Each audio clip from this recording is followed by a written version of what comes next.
Bonjour à tous, bienvenue sur France 3 Alsace. On est ravis de vous retrouver comme chaque matin en direct à partir de 9h50, 1h pour faire le plein d'infos pratiques, de bonnes adresses, d'idées de sortie dans la région. Et ça tombe bien parce qu'il y en aura encore aujourd'hui en ce vendredi 30 juin. Au sommaire, opération zéro déchet lancée en ce mois de juin dans l'Eurométropole. Cette initiative a pour objectif d'aider les familles à réduire de 30% le volume de leurs poubelles.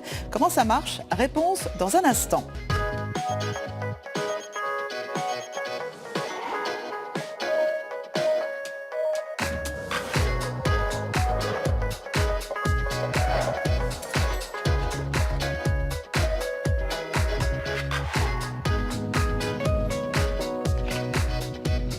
Blandine Tello, bonjour. Bonjour. Vous êtes ce qu'on appelle référente foyer zéro déchet, c'est un sacré titre.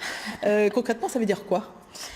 Alors, concrètement, ça veut dire que les référents accompagnent les foyers. Donc, pour commencer, je vais parler rapidement du défi. C'est une initiative portée par l'association Zéro Déchet Strasbourg et financée par l'Eurométropole. Donc ce défi, il consiste à accompagner les foyers, 22 foyers sur l'Eurométropole à Strasbourg et en dehors aussi dans d'autres villes, sur la réduction des déchets. L'objectif, c'est combien de pourcentage? Donc au total, en globalité, 30% sur l'ensemble des foyers de réduction des ordures ménagères résiduelles. Donc c'est la poubelle bleue. La poubelle bleue. On essaie de réduire la poubelle bleue. Alors comment ça marche concrètement? Quels sont les petits trucs que vous donnez à ces familles qui ont choisi de relever ce défi? C'est ce que vous allez nous expliquer au cours de cette émission. Opération zéro déchet. L'objectif, c'est de réduire de 30% le volume de ces poubelles. C'est en tout cas un défi que se sont fixés 22 familles basées dans l'Eurométropole. Notre invitée, Blandine Tello, fait partie de ces familles, mais en même temps les accompagne aussi dans cette démarche qui n'est peut-être pas forcément facile. Ces 22 familles ont été choisies comment? Sur quels critères? Alors le profil des familles est très varié et c'est ça qui est très, très intéressant et très riche pour le défi. On est très ouvert, c'est des familles monoparentales, des couples, des colocations. Donc c'est un chemin d'apprentissage pour tout le monde parce qu'on ne fait pas tous face aux mêmes contraintes. Quels que soient les âges aussi, parce qu'on peut être étudiant, oui. On peut être jeunes parents. Jeunes parents, personnes âgées, il y a vraiment toutes sortes de profils. C'est ça qui est intéressant. Ce sont eux qui se sont proposés ou vous êtes allés les chercher? On a fait un appel, oui. Et donc, à partir de juin, on a sélectionné... Il y avait déjà une 50aine de candidats et on a dû en sélectionner 22. Et c'est aussi cet aspect de comprendre la gestion des déchets et de sensibiliser sur l'organisation et la consommation, comment se réapproprier ce qu'on consomme. En fait. Ouais. Alors l'enjeu, on a compris, c'est réduire son volume de poubelle, mais au-delà de ça, ça sert à quoi de réduire son volume de poubelle à part avoir un peu moins de sacs à porter? Mais c'est ça qui est intéressant, c'est que on réapprend comment ça fonctionne. Il faut savoir que par exemple sur le territoire de l'Eurométropole, un habitant produit en moyenne 250 kilos de déchets par an. Et donc il y a une très grosse marge de manœuvre pour les habitants de l'Eurométropole. On trouve des exemples partout en France et à l'étranger sur des initiatives comme ça qui nous permettent de réduire les déchets.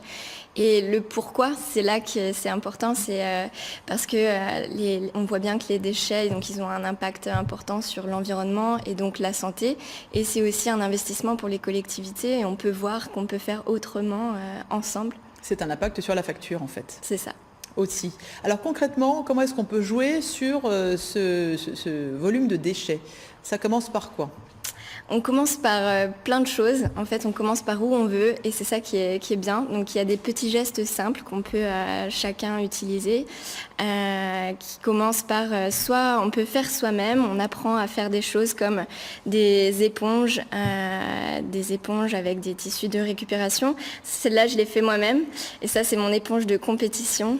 Alors, comment vous faites ça? Ça fait 2 ans que je l'ai, ça s'appelle une éponge Tawashi et c'est du tissage en fait de fil et il suffit ensuite de la laver, on peut la réutiliser. Mais ça se trouve où ça?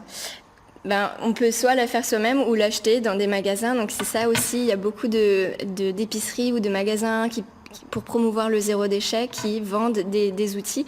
Donc par exemple, si on ne veut pas faire soi-même, on peut aussi acheter par exemple là c'est des cotons réutilisables qu'on peut passer à la machine.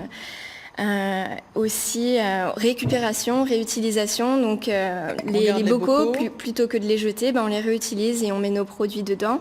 Voilà des choses qu'on peut... Ça veut dire qu'il faut aller acheter en vrac, vous privilégiez l'achat en vrac quand même.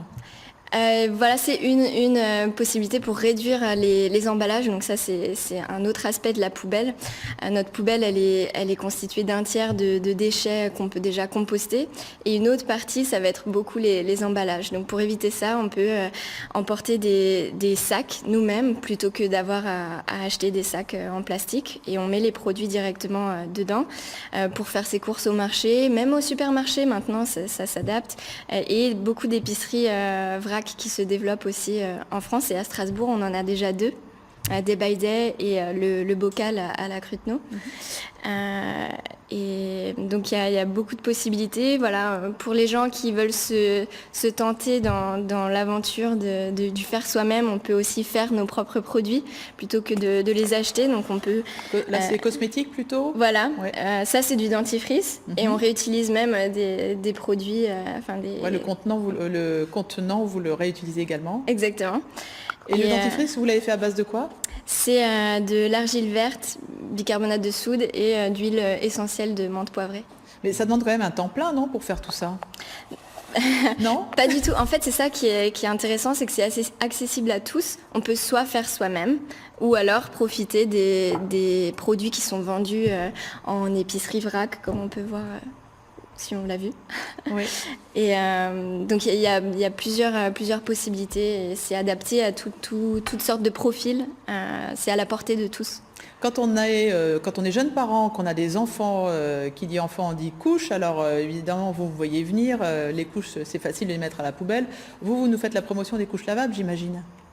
C'est un des aspects, mais on reste très ouvert. Il y a beaucoup de possibilités pour les gens de réduire leurs déchets de différentes manières. Donc les couches lavables, oui, c'est un exemple, mais il y a 1001 autres façons de réduire nos déchets et il faut que ça reste ludique et accessible. Donc les gens commencent par où ils veulent. Voilà, alors évidemment, 22 familles sont engagées à Strasbourg, dans l'Eurométropole plus exactement. Il faut savoir qu'il y a des villes, des communes qui se sont elles-mêmes engagées pleinement dans cette opération. Ça a été le cas de Roubaix. Roubaix qui a quand même en 3 ans réussi à baisser de manière extrêmement sensible l'ensemble de ses poubelles. Comme quoi c'est possible quand il y a une commune derrière. Là, c'est porté par une association. Exactement. C'est très encourageant de voir l'exemple de Roubaix. C'est vrai que eux, leur projet est porté par la ville. Là, dans notre cas, c'est porté par l'association Zéro Déchet Strasbourg, mais c'est aussi subventionné par la ville. Donc, on est encouragé et c'est très bon signe. On attend aussi beaucoup d'autres encouragements, des gens, d'autres personnes qui vous rejoignent dans cette... qu'on nous rejoigne et puis que la ville nous suive aussi dans cette initiative. Donc Strasbourg a été lauréate de territoire zéro déchet, zéro gaspillage. Donc on s'attend aussi à beaucoup d'autres angles d'approche sur la gestion des déchets. Par exemple, la question de l'incinérateur qui est assez centrale sur le territoire de l'Eurométropole, l'incinérateur qui est actuellement en panne. Et donc toute cette question de gestion des déchets est au cœur des décisions pour la ville en ce moment. Voilà, nous sommes tous concernés. Merci beaucoup Blandine Tello. Pour en savoir davantage, bien sûr, je vous invite à vous rapprocher de ce site internet Zéro Déchet Strasbourg. On vous met ça sur notre page internet, bien sûr. Et puis merci à Blandine Tello d'être venue nous inciter à réduire le volume de nos poubelles. Belle journée à vous.